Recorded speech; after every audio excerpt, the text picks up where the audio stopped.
I'm a bit small there. That's better. Good morning, everybody. Good evening, good afternoon, wherever you are. Welcome to Stuff It, a fantasy basketball podcast. Time for our mailbag show. Scheduled to have two guests with me. I have one so far. Let's bring him in fresh off his own mailbag show. Noah, we didn't even get to talk off air. How are things? Things are good, Kingy. It's fun answering fantasy basketball questions for like 2 hours straight with no break in between because I literally got done with the one with Raf. Yeah. Clicked this link, joined it. Intro music's already playing. So we're ready to roll. Let's talk about some fantasy basketball. Yeah, I'm sure you've got some sort of idea what the questions will be about. I don't yet. You've been talking about it for the last hour. I just woke up, so I'm just catching up on all the news. It doesn't look like there's been a ton of stuff overnight or this morning for you. Now we will hopefully have a third guest joining us. Thunder Dan was scheduled to be on the show, but some family commitments have popped up unexpectedly, and he is hoping that he will be back to jump on, but we'll see. Otherwise, we'll just get him on next week. It's a long season, as we know. We have questions already, so let's just get into them. Let's do it. All right. Would I trade away Reeves for Banchero? So this would be Austin Reeves. Would I trade away Austin Reeves for Banchero? I would not. Would you? No, I'd rather keep Austin Reeves. I feel more confident in him. Yep. Okay. Easy one. Yeah. I like easy ones. I like it when we agree. Brandon Williams or Jaden Ivey, who has been assigned to the G League. So Ivey is getting closer. Looks like the Pistons might be getting back a few guys today. They've been upgraded. Who would you rather there? I would rather Brandon Williams, but that's probably me just digging my heels in a bit because I've been talking about him so much. I just don't know what Ivey's upside is with a healthy Pistons roster. I hope somebody asks if we'd rather have Jaden Ivey or Ace Bailey so I can keep my bet going as well. Yeah. But it's you got to push your agenda. No, I get it. I'd probably rather have Jaden Ivey. Brandon Williams is playing really well. He's starting. I don't think that he is like locked into a starting spot in Dallas. Like I think if he has a couple of rough games and D'Angelo Russell has a couple of good games, that could change. I assume Jaden Ivey's going to start. I guess I'm not really sure, but I assume he will. And he's probably not going to be great with Cade Cunningham taking most of the usage. I think both should probably be rostered. I think I would just lean Jaden Ivey. Yeah, I think as you said, both probably should be rostered. For me, maybe it's Brandon Williams just because of the peripherals a little bit. Jaden Ivey could be sort of a points, threes, just with Cade sort of doing everything, Asar doing a bit more. But yeah, both should be rostered. I don't think you can go wrong either way. And God, who knows what's happening in Dallas. All right. 14, this is a long one. 14-man, 9-cat head-to-head, a Giannis build. Is Barnes for my Duran a good trade for me? I have too much rebounds and I need assists and stocks. Other players are Gobert, JJ, is Jalen Johnson. I'm assuming probably Jalen Johnson. Probably. Giddey, Cornette, Asar, Zion. So getting Scotty Barnes for Jalen Duran, is that a good trade? Yes. Yeah. I don't really care what build you have either. I think that's a really good trade. Yeah. Like I care what build you have, but like not like a disrespectful. But I'm saying like regardless of what build you have, that's a nicer way to say that. Yeah, I think it is. Duran has been obviously very, very good, and Scotty Barnes has been pretty good too. So I think this is probably a trade where both participants in the trade could come out as winners. I mean, if the other guy that you're trading with needs big man stats, rebounds, efficiency, that sort of thing, then he's probably coming out a winner. And you don't need rebounds as much. You're getting Scotty Barnes, who, as we know, can can give you assists on any given night. He can give you defensive stuff. He'll hit threes. So I think that's a good trade. Rank these players: Keegan Murray, Jaden Ivey, Cason Wallace, Derek Queen, 9 cap 12 team.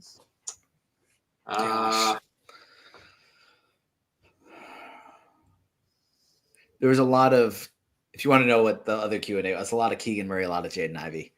And it's a lot of unknown for those two right now because we haven't seen them play this season with these iterations of these teams. Yeah. I mean, we just haven't seen Ivy play for so long, it feels like. And Keegan Murray, I mean, we're assuming he's going to start. We're assuming he's going to play 30-plus minutes eventually. But who knows what's going on in Sacramento. And we've seen in the past Keegan Murray, when he starts, he's limited because he doesn't touch the ball a lot. They just throw him out on the wing. So he's good, but the upside is very limited usually.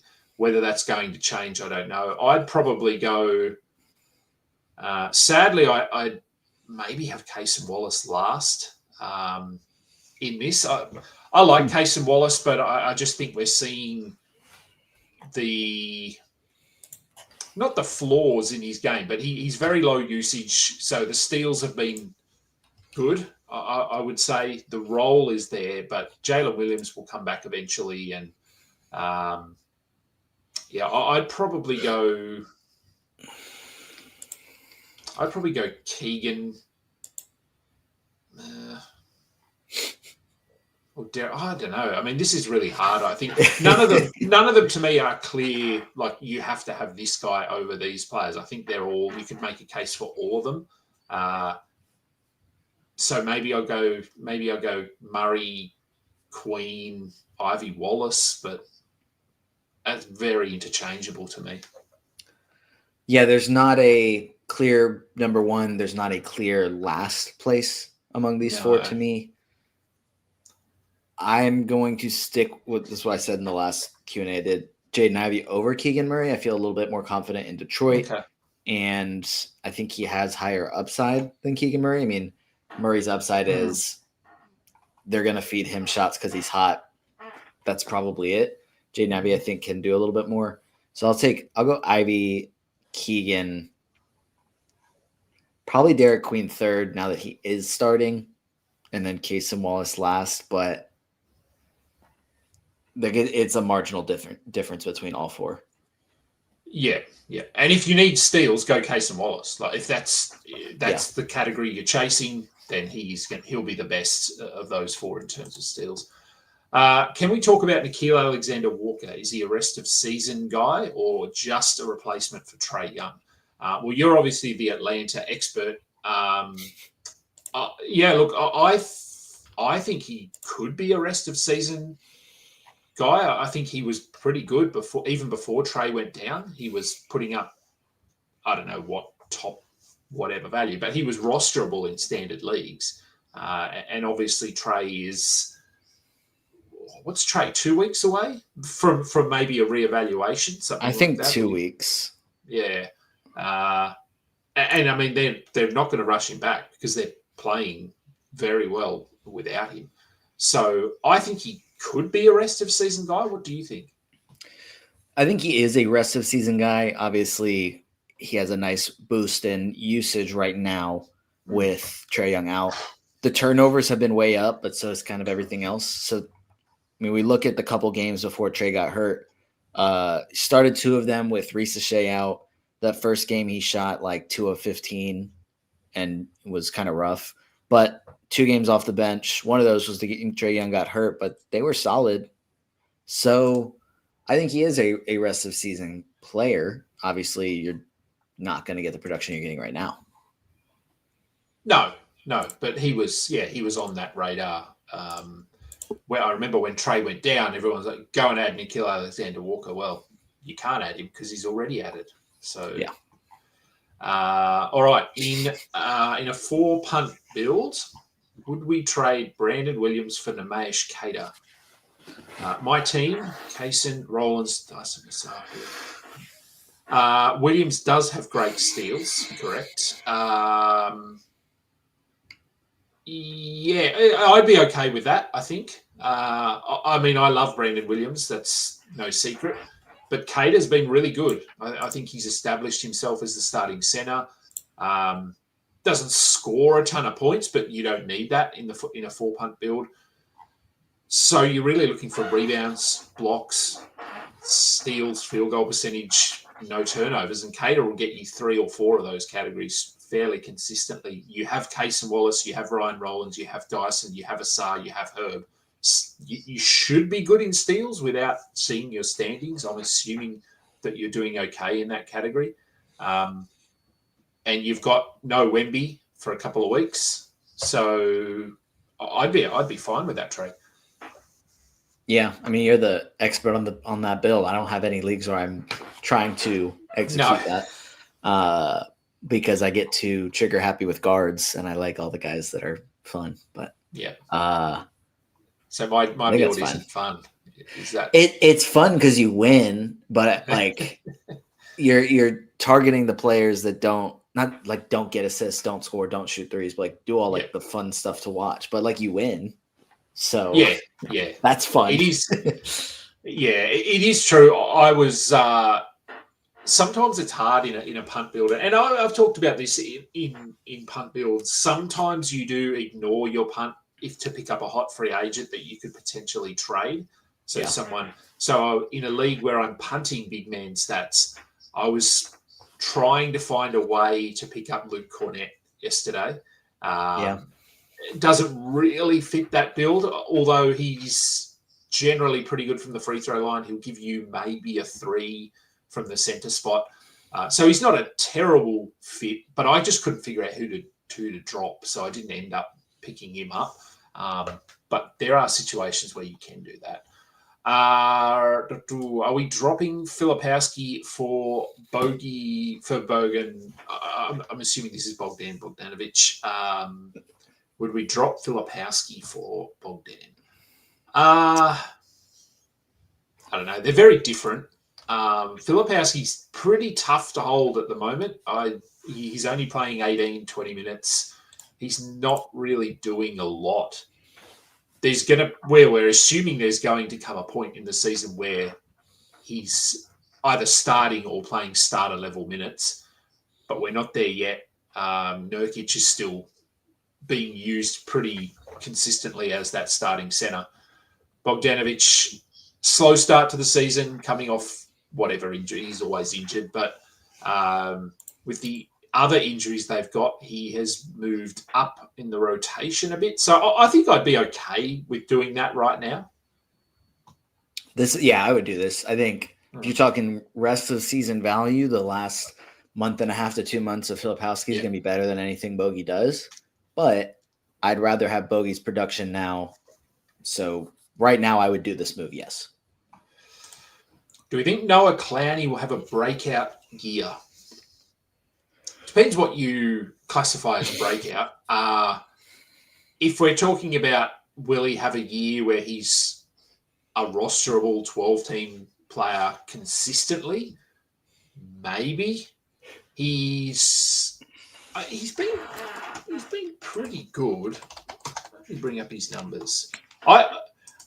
To me, I don't know. I wouldn't classify it as a breakout because I don't think, like, I classify what Amen Thompson did last year as a breakout, or what Dyson did last year as a breakout. They were top, 50, 40 players, but who basically came from nowhere. Clowney has sort of been on our radar for, I want to say, 1 to 2 years. But he's been pretty good over the last, what have we got, 2 weeks. He's scored double digits in most games. He's throwing in some defensive stuff. So I certainly think he should be rostered right now, but I'm not convinced yet that he is going to stick at the level that he's been playing at for the last 2 weeks. Yeah, I mean, I wouldn't classify it as a breakout year. He is a player that I think it was the end of his rookie season, like a really good stretch as both a shot blocker and as a shooter. Hasn't really blocked shots consistently this year. When I say hasn't really done it, he has 5 this season, but they've all Yeah. come in the last 4 games, which is maybe a little bit encouraging. I think he's going to have the best statistical season of his career. I think that's fair to say, but Yep. Yeah. So a mini breakout, maybe. He is still only 21 too. He's still very young. Feels like he's been around for longer than that. Would we trade Ryan Rollins for OG Anunoby or Mark Williams? Oh, I love Ryan Rollins. This is hard for me because, if there's one player I like more than Brandon Williams, it's Brian Rollins. I think I would probably trade Ryan Rollins for OG Anunoby. Mark Williams would be... It's just the injury stuff with Mark Williams gives me a little bit of caution. So OG probably yes. Mark Williams, I think that's a fair trade. Like I think if you're looking for big man stats, then yes, I'd be okay with trading for Mark Williams. And OG, I know he's injured at the moment, but OG's been really good to start the season as well. Yeah, I would trade Ryan Rollins for OG Anunoby and be fine waiting out that injury. I don't think I would trade Ryan Rollins for Mark Williams. I think Ryan Rollins is playing too well, and now with Giannis out, I think that's more usage for him. Yeah. Yep, he certainly did a lot more offensively yesterday. How do we rank these centres in 9-cat? Nemesh Cater, Luke Cornett, Yusuf Nurkic. Well, I'd have Cater first if we're looking rest of season because he is the starting centre. Cornett is right now, but won't be in however long until when he gets back. Nurkic is the starting centre, but we assume that's not going to last. We don't know for sure. And even as a starter, Nurkic is pretty hit or miss. The rebounds are fairly solid. He sort of gets his big hands in the way of passes. He normally gets a steal here or there or a block. I'd probably go Cater, Nurkic, Cornett if we're looking rest of season. If we're looking right now, so over the next 2 weeks, I'd probably go... I'd have Nurkic third, and I'd have... I don't know. Would you put Cornett ahead of Cater for the next 2 weeks? He's going to start and probably play 30 minutes. I might still go Cater just. I'm curious to see what Luke Cornett's role looks like because I don't think I'm not concerned about Kelly Olynyk. I'm not concerned about Bismack Biyombo. I'm a little curious to see if he does play 30 minutes consistently. So he played 28 against the Kings, but how much are they going to use Jeremy Sohan or end up trying to use Jeremy Sohan and maybe some smaller lineups? I don't know. I think I would still have Cornett over Cater in the short term. I agree with your rest of season rankings. But I'm curious if they continue to play Luke Cornett 28 plus minutes per game. Yeah. I picked up Sohan last night in a league. We'll see what he can do. And how dare you disrespect Kelly Olynyk like that? Unless I'm missing something, I haven't really. Let's see. How much did they play him? They did play him more. They did, and he had decent numbers in it. I think he played about 18 minutes, 17 or 18 minutes. Yeah, and I'm looking back. I was trying to see if they did use. Maybe they didn't use Sohan as a small ball 5 at all. It was just Cornett and Olynyk staggering minutes. So maybe my theory about them using Sohan as a small ball 5 just isn't going to happen. It might not. I still think he plays more. I think they use him in lineups a bit more. But look, maybe. And it could be a bit matchup dependent as well. If they're playing someone like the Warriors, maybe Sohan plays a bit more. Time will tell. Do we like Herb or a streaming spot in 12-team 9-cat leagues? Sadly, it's maybe a streaming spot. What do we think on Herb? The steals have been fine, but he's doing nothing else, and that's without Zion.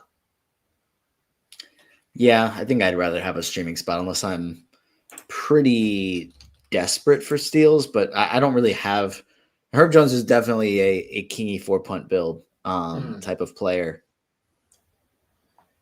Not really a guy I get. Yeah, look, he is, but the field goal percentage has been pretty bad. It's so, yeah, I think I've got him in maybe 1 or 2 leagues, but trust me, I'm considering moving on as well. The 4-punt build has been tough with Walker Kessler gone. I feel that because I had Walker Kessler in so many leagues. So, yeah, it's been tough. Tari Eason out, obviously. Anthony Davis has been another one that's been really, really hard to roster in those builds. And now Wemby, and it's been hard. And Herbie's doing nothing correct. What's the deal with Anthony Edwards so far this year? Well, he was hurt.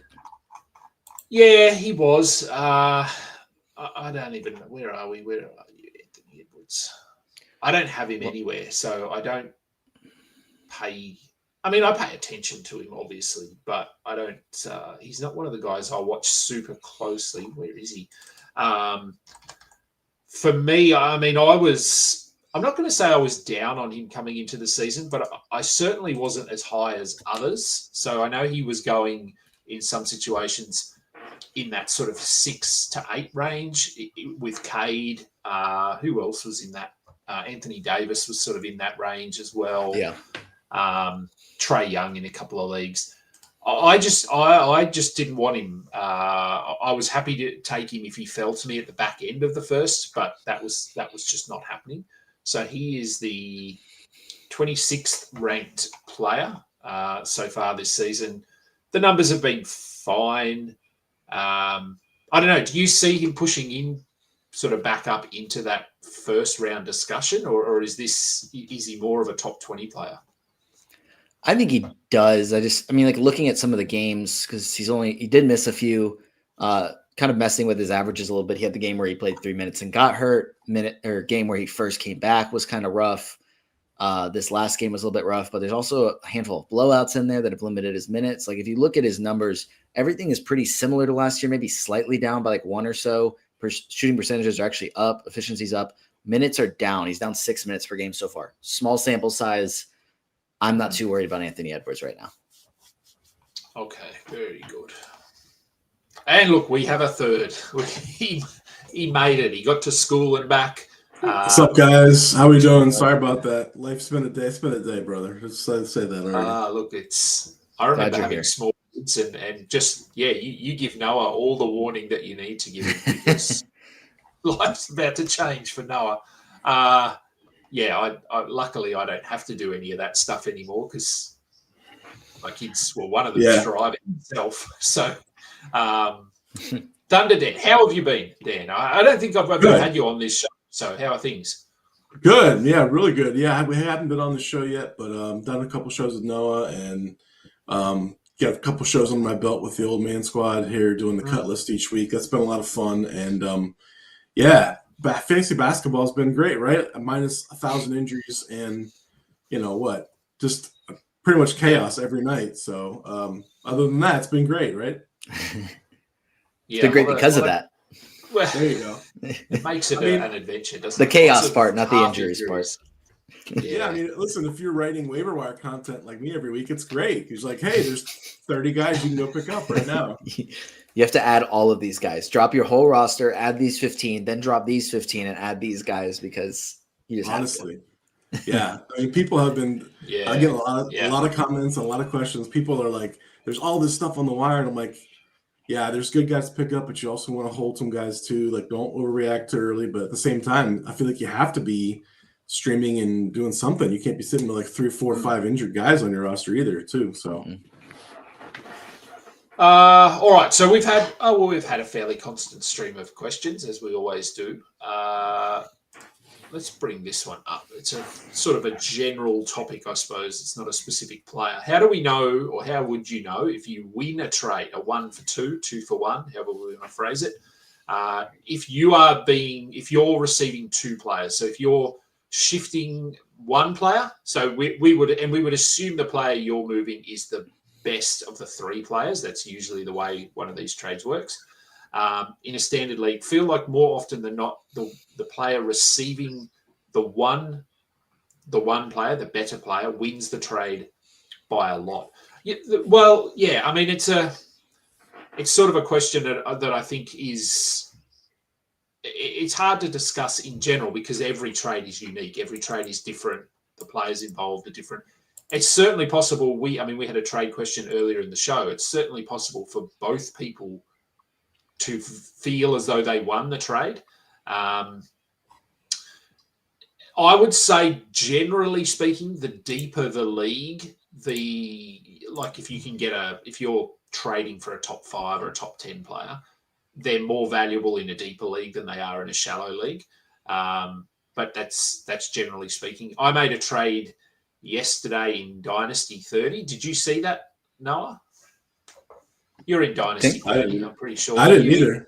I'm in there too. So, yeah, I thought you were. So I made a trade. There's just too many notifications. Yeah, so I made a trade and it was a 2-for-1. And it's not a great example because the players involved are not elite by any means. What do you mean? What? You got Brandon Williams. That's your guy. I did get Brandon Williams. And I got Kyle Kuzma, who I have 0 shares in Kyle Kuzma. Well, now I have 1 share. So the reason this trade was made was I have way too many guards in the Dynasty 30 league and I have no forwards. So my starting forwards were Buddy Hield and Sandro Mamukelashvili. So I just needed a forward who wasn't 40 years old and who gives me guard-ish stats. So points, threes, assists, those sorts of things. And I had a lot of trade offers for Reed Shepherd, and I was pretty hesitant to move him just because he is my youngest guard. So I got an offer to move Anthony Simons for those 2 players. And I was pretty happy with that. Simons obviously hasn't been playing great, but still has some upside depending on where he lands. I feel as though, for me, I won that trade because I got the position that I need. Brandon Williams was a nice little bonus. And I can't remember who I traded with, but he got a young guard who still has upside to be a really good fantasy player. So I think we both feel as though we won that trade. What are your thoughts, I guess, on trading in general and the 2-for-1 concept? I think you nailed something earlier on. The deeper the league, the more that I'm inclined to take the 2-player side because it's harder to find value on the wire. I think if you're in a 12-team league or smaller, I'm almost always the person who wants the 1 player. I'd rather trade up for the better player and then go grab guys off the wire because there's going to be talent out there available. But you're a 30-team league, like you said. There's nothing out there. Right? No. There's literally nothing. The only way to get any kind of value is through a trade. So it's a unique scenario, but. Yeah, I mean, I think a good rule of thumb. Smaller the league, the more likely you should be the one acquiring the one. And as leagues get deeper, and I get questions all the time about 14, 16, 18 team leagues and things like that. Yeah, sometimes you got to make a depth trade if you have no depth, and that makes sense. Just make sure you properly value your guys. Like, make sure you're getting guys that either fit your roster in return or, guys that are – one shouldn't be a throw-in, right? Like Kuzma's not a throw-in. He actually has a couple good games this year, and in a league like that, he has some value. I think that would be my point, is just make sure you properly value them and don't just take any 2 players, Yeah, I was just doing the Q&A with Raf, and someone asked, he said, if you guys had Franz Wagner, which of these 2 players could I pair together to trade? And I was like, I'm not taking any of these guys. It's just not going to happen. I think the only way that I would be giving up the 1 to get the 2 is if between the 2 players, one of them is not a far value drop off, like a worse player, but not too much of a difference. And then someone that has upside to be like really, really good. So it's like you're kind of taking the chance on this player. So there has to be some sort of incentive for me to take the downgrade on player. And I think that would make sense for me to get the 2, but you don't get those kind of offers, unfortunately. You usually get, here are my 2 worst players. Let me get that player that's playing really well for you right now because you're not noticing that. Or, like I said, a throw-in. There's always like, hey, this guy's slightly worse than your guy, and then I'll give you this other random player who has little to no value. I don't think that makes any sense because, again, if you're getting 2 players, and giving up one, you have to cut somebody, you know. Yeah. I mean, or that's what it has to be a cut made. So, you know, who are you cutting? That's if they're not any better than the throw-in, then it's like it's adding no value to the trade. So, all right, let's start moving through here. Bo, I love this username, Bo Body. Does that mean something to either of you guys, Bo Body? I don't think so. It does, but I don't remember what. It's off the well, for me, it's from The Office. Yes. When Creed is manager, I was like, and he has his for like 2 episodes. Creed is the manager, and he has Bo Body written on the board. Wow! Sorry, I'm watching The Office, working through it again at the moment. No, that episode was business operations better over day duties. Yikes! That's. Bo Body. Are we worried about Kevin Porter Jr. Coming back and affecting Ryan Rollins? Now I'm probably going to split questions here because we've got quite a few to work through, and if I get both of you to answer them, we'll be here forever. So let's go with Dan on this one. Are you worried about Kevin Porter Jr. coming back and impacting Ryan Rollins? Are you in my office? She is. Oh, okay. Sorry. No, you're right. So yes, are you worried about Kevin Porter Jr.? Could we have a timetable for him yet, or no? Just throwing that out there. Yeah, not that I'm aware of. I'll just toss that out there. I am honestly not that worried because I think Rollins has shown that he's pretty good and probably deserves to keep starting. I think the guy that obviously is the odd man out is Cole Anthony, because even if Porter does come back and starts, then Rollins slips into his role, you know, and that he's probably going to take some kind of hit. I mean, it can't be like no hit at all, but I think Cole Anthony becomes almost irrelevant, and he hasn't played nearly as well as Ryan Rollins, who's looked like he should either remain the starter or be the sixth man.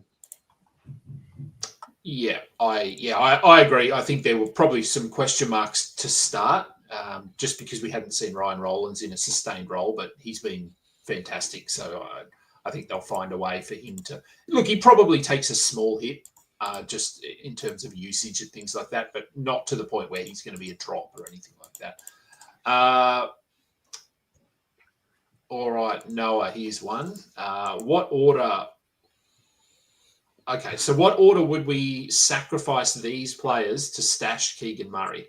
Sarah Thompson, Jaime Jaquez, Moses Moody, Devin Vassell, and who's WD Jr.? Wendell Carter?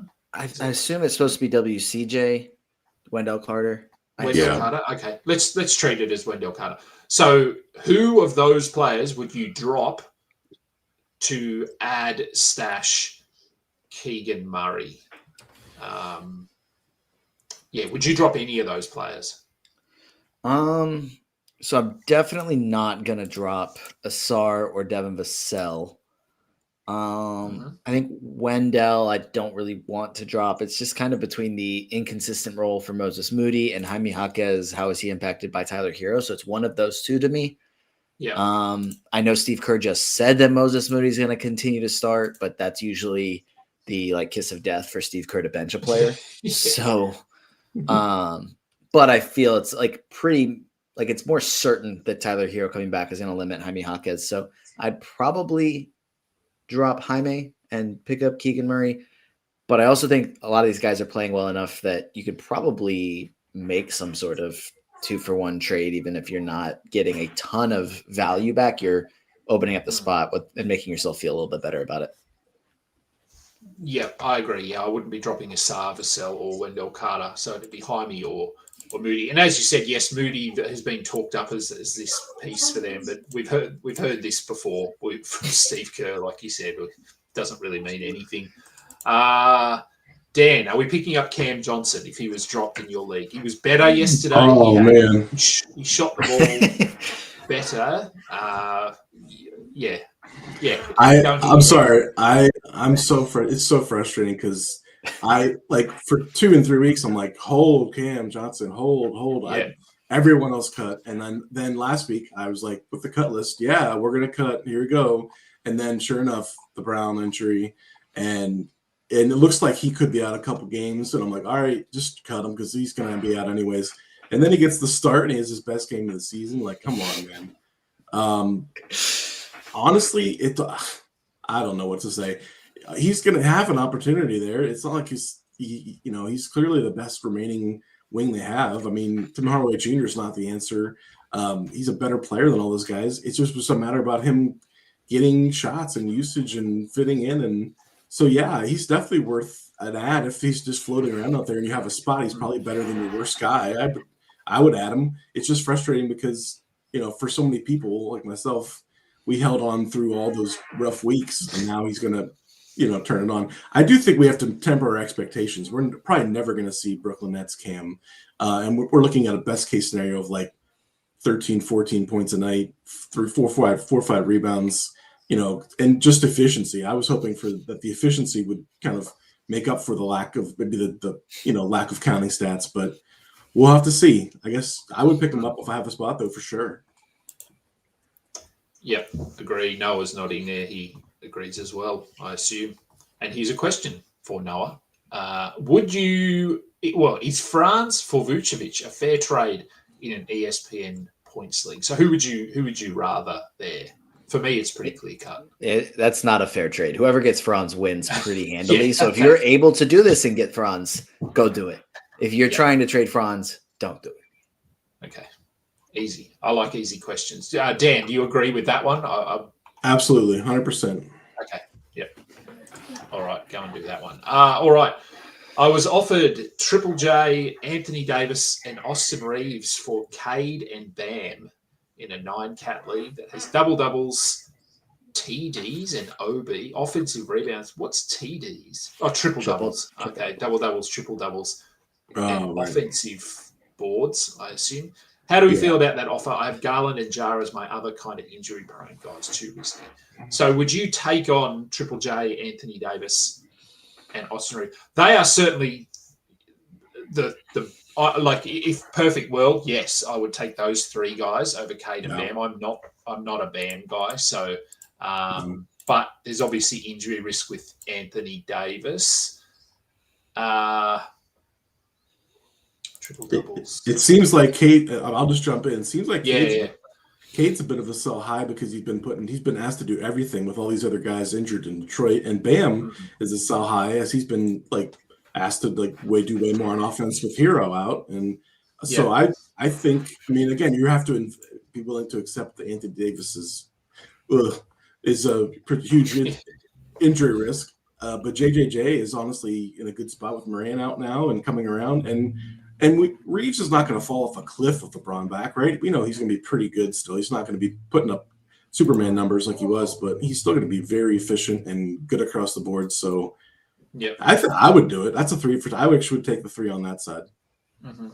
Yeah, I think I would too. The injury risk, but I have a soft spot for Anthony Davis. I know, me too. Thoughts on a quickly for Bane trade? I get Bane. Am I giving up too much? Noah, who would you rather there, Quickly or Desmond Bane? I think Quickly. I think Bane is playing better, and I think he was definitely a buy low, definitely cashing in on that. But I think Quickly is starting to play really, really well, and he's doing it with their rotation being kind of set. Bane's doing this with Palyo out. At some point, Palyo's going to be back, and I think Bane will be better than he was at the beginning of the year. But I don't think that he's going to be able to maintain what he's doing right now. And what he's doing right now still isn't as good as what Quickly's doing right now. That's fair. Yep.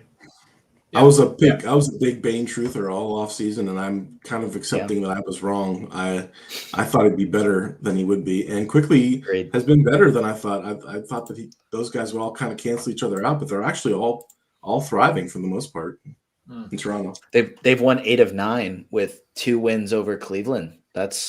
And a win over the Hawks, win over the Bucks. And their bench is awesome, man. I pointed out their bench is fantastic with Grady Dick and Mamu and Sheed. All those guys are playing really well. They're deep. They're really good. Yeah. I think it's a fair trade. I think both people in this trade could feel as though they walked away as the winner if we need to have a winner and a loser. But I think it's certainly a fair trade. Would we drop Yusuf Nurkic or Brandon Williams for beef stew or Ivy in a points league?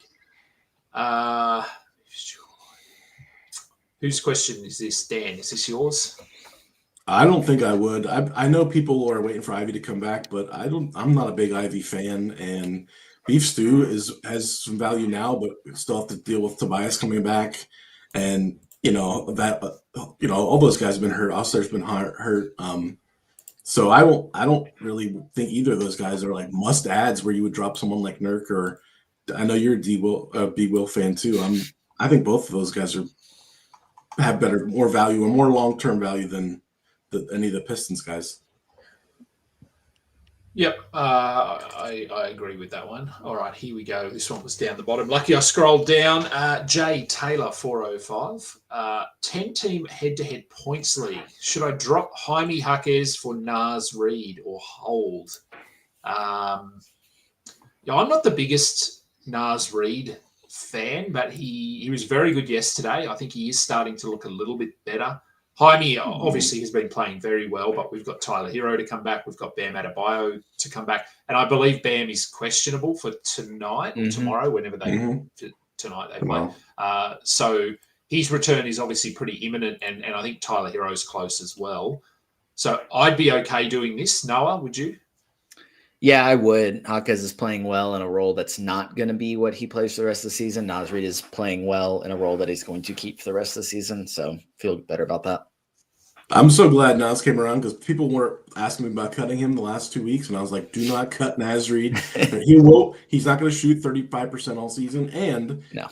You have to have Naz Reid on your roster because he's Gobert and Randall insurance man. If either of those guys go down, he's an instant top 50 player. So He's just a guy that you sit through some funky games, and you get some big games, but you just don't cut Naz Reid. Okay, what have we got?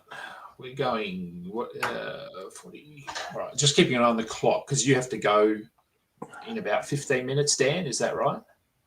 I got about 15, 20, sure. Yeah, okay. All right, would we... Okay, so we had a Cam Johnson question not that long ago. Would you drop Gillespie for Cam Johnson? So this would be... I don't know. Colin Gillespie's been a little bit up and down. He was good in the last game.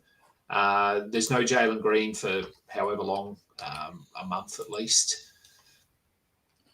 I think for me, it probably comes down to what categories you're looking for, because Cam Johnson, as we said, he's really just going to be points and threes. He's not going to give you a lot of peripheral stuff, where Gillespie can give you some assists, some steals, points occasionally.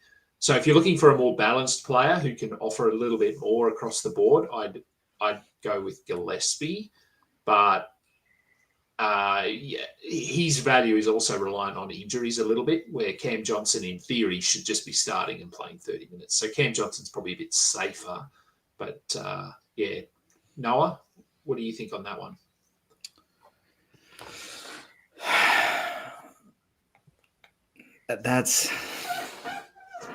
I think I'd rather have Cam Johnson than Colin Gillespie, but it's like, it's close. It's very different too. I think I feel better about Cam Johnson for the entirety of the rest of the season, so I'll stick with Cam Johnson. There you go. I think if you're viewing them like streamers, that right now, like Gillespie's an elite stream, and you just don't get 5 assist guys off the wire that often. We know assists are super rare. So I would lean him now for short-term value, but like you said, Cam Johnson has the potential to be, top 75 the rest of the season if he can get his act together. Here's one for you, Dan, and for me, this is a really easy question to answer. Thoughts on trading DeAndre Ayton for Mikal Bridges? Would you do that? I'm trying to think what you're going to say. Easy answer. I'm not a Bridges fan really, or guy, but at the same time, with OG out, he's going to be pretty good for a while. We haven't seen Ayton with LeBron yet. I don't know. Is he going to be all right? I think I lean Ayton, to be honest. Okay, Noah, where do you stand on this one? Yeah, both have been really good to start the year. I mean, I was just, because I haven't watched a ton of the Knicks this year, so I was just pulling up Mikal Bridges. I didn't realize he was top 10 per game, 9 cat.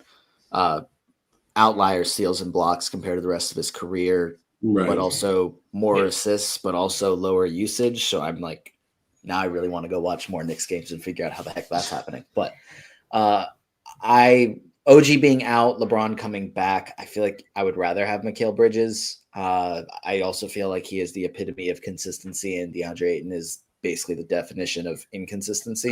That's fair. But he's also had some really nice games recently, so I think that's the only reason that this trade probably happened. Because like preseason, I think this one, I mean, their ADPs are probably pretty similar though. I don't know. I'd rather have Mikal. Okay. I'd rather have Mikal. I feel and part of that is, yes, Mikal's been playing really well, and OG is out, and Jalen Brunson's out. LeBron is coming back. So there's all those reasons. But I just, as you said, Mikal Bridges is very consistent, never gets, and yeah, look, we're probably putting the curse on him by saying he never gets injured. He'll probably get injured in the next game. But that's been said about Bridges for years, and the curse hasn't worked. True, and he's still playing. So, and Ayton, very inconsistent. If I had Ayton on my roster, I think I'd just throw up in my mouth a little bit. So that's probably more of a hey, I don't want DeAndre Ayton. All right. Best short-term hold in a 9-cat league: Vince Williams, Anthony Black, Bryce Sensabaugh, Julian Champagny. For me, it's Vince Williams. Mm-hmm. Same. Yep. Okay. Same. Where are we projecting a men's value in 9-cat? Feels like he's capped by KD and Şengün handling the ball. Big lineup is taking away from the rebounds as he comes off a double-digit rebound game. Yeah, look, he's probably been slightly underwhelming. I do think part of that is because he is playing point guard. And I know in theory that adds to his value because he has his hands on the ball a bit more. The assist numbers can go up, but he peaked last year playing off the ball or playing as a secondary point guard, not a primary point guard. So I do think that the Fred VanVleet injury has impacted him negatively in some respects. Where do we see him rest of season? I mean, for me, he's still a pretty clear sort of top 30 player. In certain builds, much higher. In a lot of my builds, he's still a top 20-ish kind of player, and I probably took him maybe half a round above that. So I'm okay with that. Where do you see, Dan, where do you see a man for the rest of the season? I think that maybe the question is getting at this idea is like, will we see him kind of hit his ceiling right now with the way that the Rockets roster is constructed and where their starting lineup is? And I think there's a good reason. There's reason to believe that we don't see him kind of, as you mentioned, some of the issues with like him. He's better off the ball. Doesn't need to be the primary guard, starting point guard. I kind of wish they would give Reed Sheppard a shot at the point guard spot and move and down and play smaller. But they just seem really committed to playing big and bringing Sheppard off the bench. So I don't know that that's going to happen. I think I could be better for Sheppard's value and Thompson's value and probably everybody's value if you think about it. But I don't know that they're going to do that.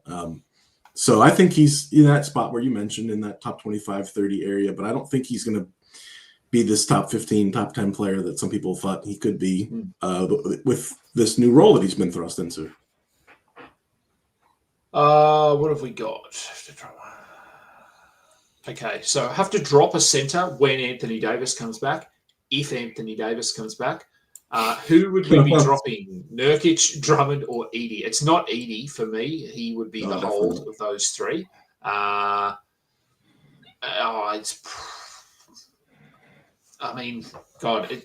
Embiid, who knows? Noah, Nurk, or Drummond for me, one of those two. Yeah, I agree. It's definitely not Edey. I think, one, you probably do have a little bit of time because they're pretty clear about not bringing Edey back until he's fully healthy, and I think that makes sense, especially if they're going to try and trade him. So you probably have more time than they're making it seem like you do, unfortunately. It's probably Drummond. Joel Embiid is such a big question mark, but Nurk is going to start for at least, I would say, 3 more months, at least. Edey is going to start. Drummond could be back coming off the bench in 2 games and then start every other game or something. That's possible, but I'd rather have the 2 secure starters. Yeah, Nurk does a little more for 9cat too. It blocks and steals and assists. Yep. Like Drums really just points and boards and a few threes now, Dan, right? She Yeah. just shoots the 3-ball. Yep. All right. Are we excuse me, are we giving up on Lively for Cornet's short-term value and then opening up a stream spot when Wemby comes back? Sadly, I think maybe yes. Dan, you're nodding there. Yeah. I just think, I mean, what is Lively? I know he's got talent, but like he couldn't even get minutes with Gafford being the only other competition for minutes. He played like 11 and 17 minutes and then he's out again. Like the guy is chronically hurt. I just think Cornet has such a nice ceiling for the next 2 weeks. I would take that all day over Lively, who could be playing one day and not the next and playing 15 or 18 minutes or something. Cornet's a smash. Yep, I think that's fair. As much as, I do like Lively, and I think they want him to be a 28-minute a night starting center. We just haven't seen him even come close to that yet. All right, is Mitchell Robinson a hold, or are we dropping him for someone like Filipowski, Peyton Watson, Jalen Smith?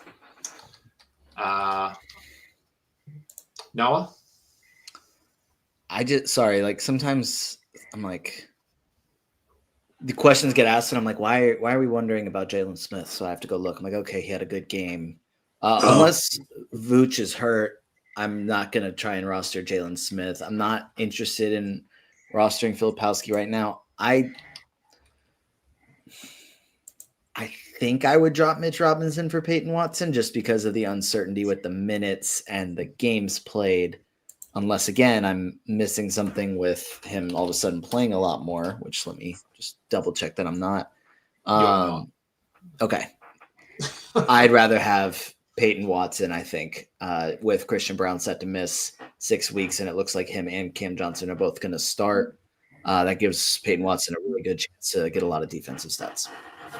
Can I just jump in there? I think Peyton Watson is the perfect 3-man for that squad because he doesn't need any shots on offense. He's just going to get like hustle points, steals and blocks, transition buckets. And now if Cam Johnson moves into what Christian Brown's role was as more of the shooting guard and gets more shots up, it could be good for all of them involved. So I really like Peyton Watson.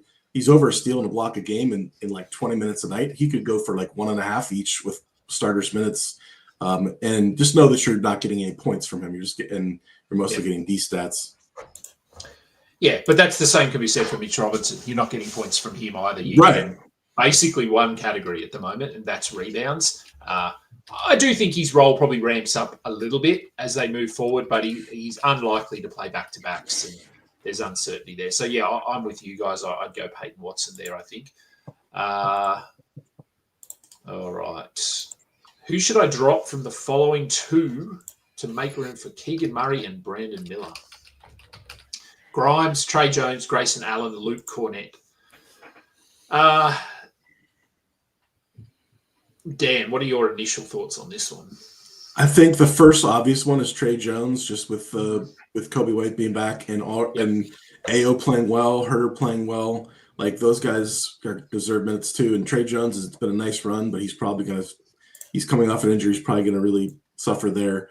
The rest of these guys are tough cuts, man. I don't think I can cut Grimes. Allen's hurt right now, but was playing lights out before that. And we mentioned already Cornett is, could be top 50 the next 2 weeks. So, gun to my head, maybe Grimes with Paul George back. But then again, Oubre's out. So it's like, I don't know. I just don't think you can cut. Definitely not Cornett. Cornett's the last person you should be cutting right now.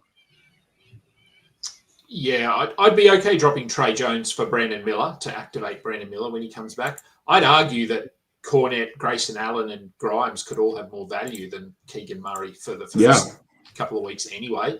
So depending on what platform and stuff you're using, maybe you can just leave Keegan Murray in your IR spot and wait for someone else to get injured. Brandon Miller, I would be activating relatively quickly because I think he will slide straight in, and we know he has a lot more upside than Keegan Murray. All right, here's another trade one. Would receiving Murphy and quickly, let's assume that's Trey Murphy. and Emmanuel quickly for Brandon Ingram and Zach Edey be good?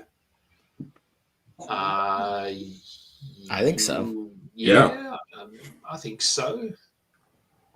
Yeah. We already talked about quickly. Yeah, we already talked about quickly. And Murphy's still going to have. I know there's been a lot of guys out for the Pelicans, but he's even when they're healthy, he's still going to be one of their top options and is a great 9-cap player. Even though Ingram has been pretty good to start the year, he's still only like top 60, top 70 right now, and he's pretty much his ceiling's capped with all those other mouths to feed in Toronto. So I like that move. So here's a 2-for-1 trade. So traded Peyton Pritchard and Cornette. So you picked up Cornette yesterday and traded him already, and got OG Anunoby to the Wemby manager in an assist, field goal, point, punt, build. Any comments? Look, I think OG is clearly the best player there of the three. So you've got the better player. You've taken advantage of Cornette short-term value and probably the Wemby manager going, holy crap, I've lost my best player. I need to stream in someone. And so I think that's a good trade. Yeah, if you can stomach you lost 2 good players and have to take a guy that's on IR, and then if you can shift him to your IR and go pick up 2 guys that are in stream for a while until he's back, why not? And keep an eye on, because whoever has potentially got that you've made that trade with, they may have to drop someone to bring in Pritchard and Cornette, although they probably move Wemby to their IR spot. But keep an eye on who they drop as well. What's on this trade? It's too long. What should I do with Evan Mobley? Do we wait or do we just ship him off? I'd be holding Evan Mobley personally. If you ship him off, you better be getting something really good in return. Evan Mobley's, even if he hasn't played perhaps up to our expectations, is still a really good player and is going to be just fine. So I would not be worried about Evan Mobley at all. Yeah, couple rough games recently, but no, I'm not looking to trade Evan Mobley. Here's one for you, Noah. We got there. It took us a while, but we got an Ace Bailey question. Cam Johnson or Ace Bailey? Who's the drop to activate Benedict Mathurin? Drop Cam Johnson. I'd rather have Ace Bailey rest of the season. He's locked in as a starter, and he's going to shoot the ball a lot. So I'd rather have him. No, don't do it. I'm anti-Ace. Sorry. What happens when they move Collier into the starting lineup and they move Kevonde George to shooting guard and they send Ace Bailey back to the bench? What happens then? They realize their mistake after one game.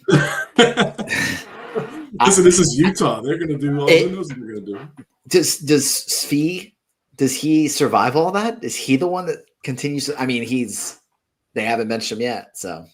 That's true. I don't know. All right. I've just reading up on Twitter. The Cavs were just fined $100,000 for violating the league's player participation policy when the team held Donovan Mitchell and Evan Mobley out for rest. Really? You can do that to every team now. Yeah. Oh, yeah. You can't fine them and then not fine other teams for resting players. It's absurd. Was it a national TV game? Because that'd be the only thing. No, they were on last night. They were on TV last night against the Bucks. It wasn't. I don't think. It was about a week ago. I don't know who they. It was the game against the Heat that they sat out the first night of the back-to-back. Oh, right. But I don't. They just need. They need to just change it. They need to, because I do remember updating the injury report for that game and thinking, oh, you're actually just listing them out for rest purposes. I haven't seen that yet this season. They just need to give them a fake injury. Injury management, yeah. You have to call it something different. Injury management or sore heel or something. That's what all the other teams do. The old Jimmy Butler, the old General Soreness. Yeah, that's right. Soreness. General Soreness. Giannis obviously out. He's out now with a groin thing, but I was keeping track. He was on the injury report for every game this season with different things. So LeBron these status. These teams need to be smarter. Who should I pick pick up Jordan Poole or Donovan Clingan? Well, what stats do you need? They're two completely different players. So if you need guard stats, I'd go Poole. If you need blocks and rebounds, I'd go Clingan. All right, how long? Yeah, we'll go for another 5 minutes. Let's see. Too long. Should I drop? Okay, so would we drop Edgecombe, Grimes, or Huckes for Paul George? So if you're activating Paul George or picking him up if he was dropped, who would you drop out of those three players? For me, it'd probably be Huckes. Yeah. I want to say Huckes, but do I really want to drop or roster 3 76ers wings? Yeah, true. So like it still probably is Huckes, but yeah. I know there's some Grimes truthers out there. Edgecombe did play 37 minutes with I know George was on mids cap last night, but it does feel like they want to play him big minutes and they want to keep Grimes in that reserve role. So probably Huckes, but Grimes would be a close second. What have we got here? Oh, this is an interesting one. So Keyshawn George and Josh Hart or Derek White? I love Keyshawn George, but I'd go Derek White. Same. Great. Okay.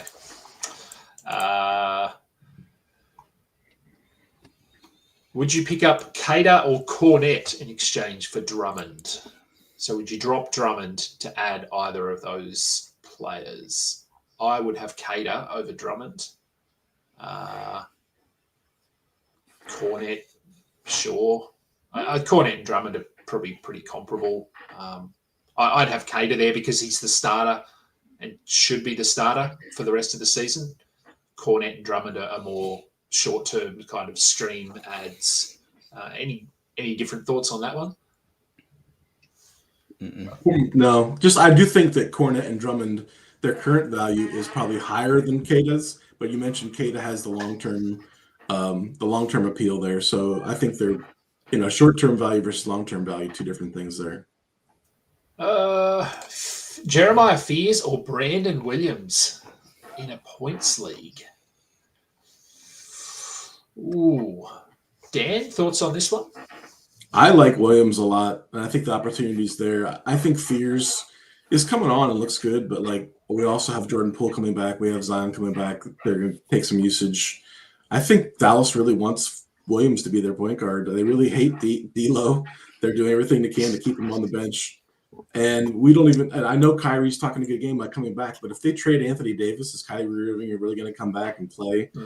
Or are they going to trade him, or what's going to happen? I think there's so much up in the air with Dallas. And if it's a lost season, Brandon Williams is going to just run out there and just putting up stats every night. All right, Noah, when Brandon Miller comes back, is Con Knipple a drop? He is not. He's a rest of season player to roster. Yep. All right, we're all on board with that one. Good call, D Smooth. Yes, we all knew Noah was going to say keep Ace Bailey. And yes, Utah players are all risky. Indeed, they are. So you're saying we should be trying to sell Lauri Markkanen high right now after all these 50-point games? Just I mean, maybe, because I'd be shocked if he didn't get traded in February. So yeah, I mean, enjoy the next 2.5 months and then maybe look to trade him before the deadline. Agreed. Maybe. And then maybe we'll get to see him play down the stretch for somebody. Sorry, I didn't mean to go. No, you're right. Cool. Do we think Kamara is roster in a 10-team points league, or could I stream? He's pretty borderline, I think, in a points league. Possibly you hold him just because he's playing 30-plus minutes every night. He has played at least 30. So there will be a point where his shot starts to fall and he probably becomes a must roster player. But I think he ends up as probably in the top 100 range in a points league, which in a 10-team league probably makes him more of a streamer. He's a good case of a guy that's way more valuable in 9-cat than points.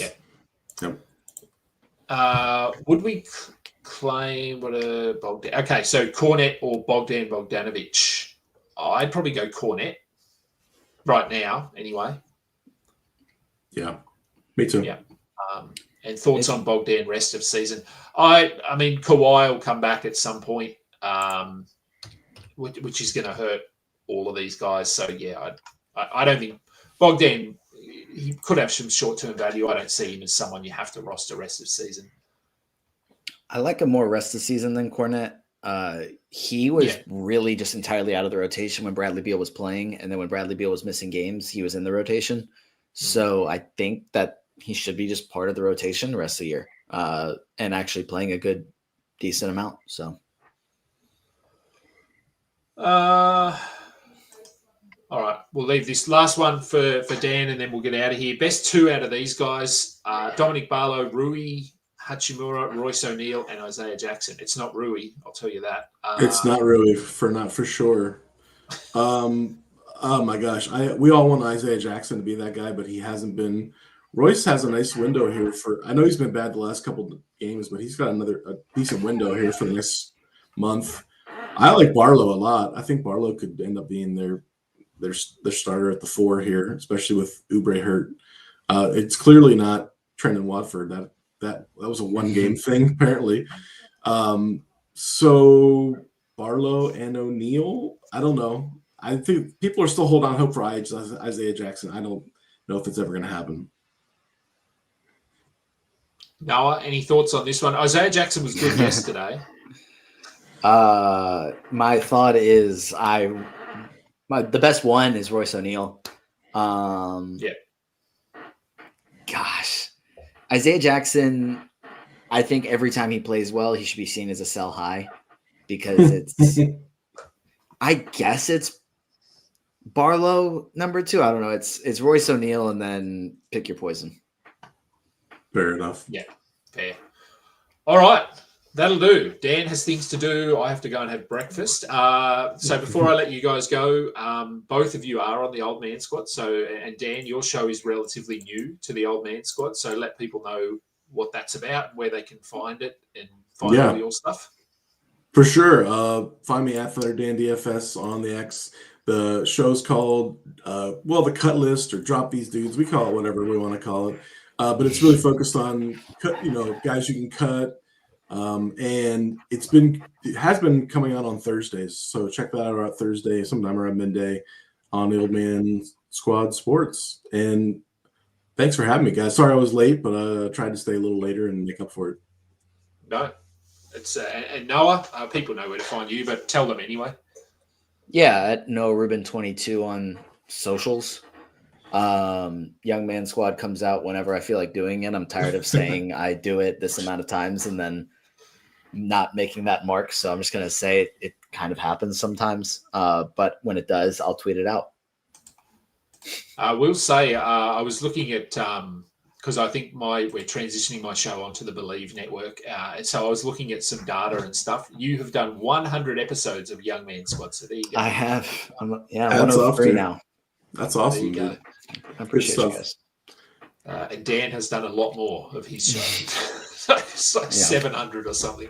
That's Dan Vesperis, that is. That Dan. Yeah. Way too many. All right. Thank you, gentlemen, for coming on. This is a weekly show. I mean, anyone that watches along knows that Noah and I are usually here, and then Dan might end up being here as well every or some Tuesday afternoon. Whenever he can, whenever he doesn't have to go and do kid stuff. And I'll be back in about 12 hours with the second mailbag for today and all of my other stuff. You can find me at AdamKing91 on Twitter. Do subscribe to the YouTube channel, the Old Man Squad, and go and download this episode, all the episodes on the audio platforms. Thank you, everyone, for listening in. I'm Adam King. He is Noah Rubin. He is Thunder Dan. This has been Stuff It, a fantasy basketball podcast. We are done.